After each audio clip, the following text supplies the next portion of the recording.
the complete understanding that you guys have been shorthanded the last two games. I guess what's been the biggest disappointment of the last two nights?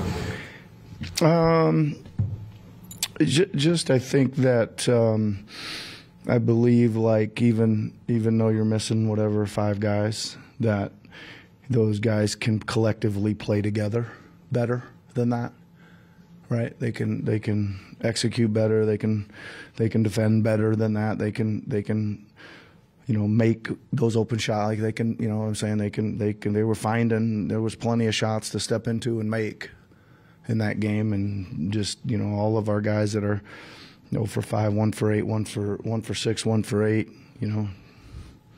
2 for 21 from our best 3 shooters. You got to play better than that.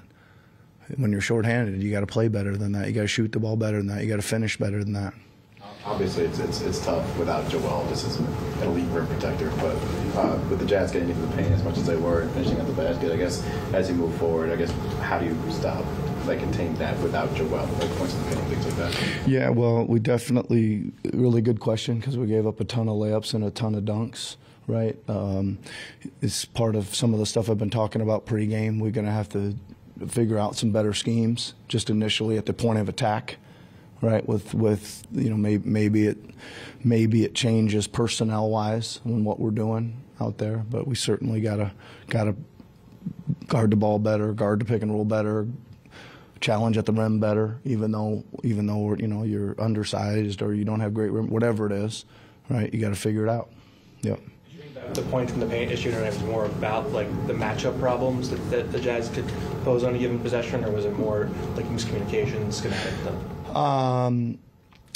It was probably a little bit of both. I mean, listen, they do schematically make you, they stretch you with their size, right? Talked about that before the game a little bit. They're got a couple guys that can really stretch your bigs out.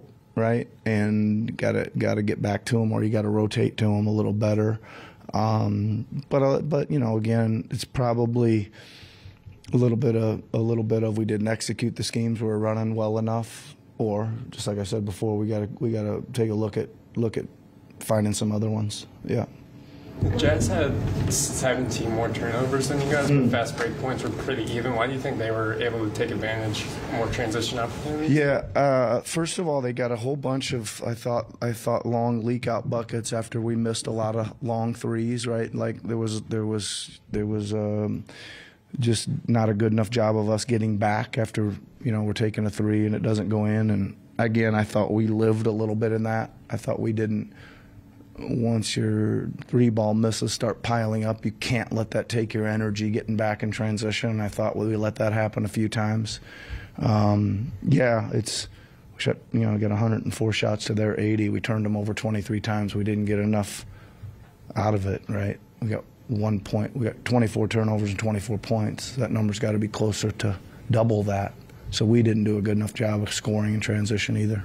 To that point, though, do you feel like maybe the 4 shooting was maybe just second half of back-to-back and just maybe legs tired or things like that? The shots missed? I don't know. Maybe, but listen, they were on a back-to-back too. I know they didn't shoot it very well either.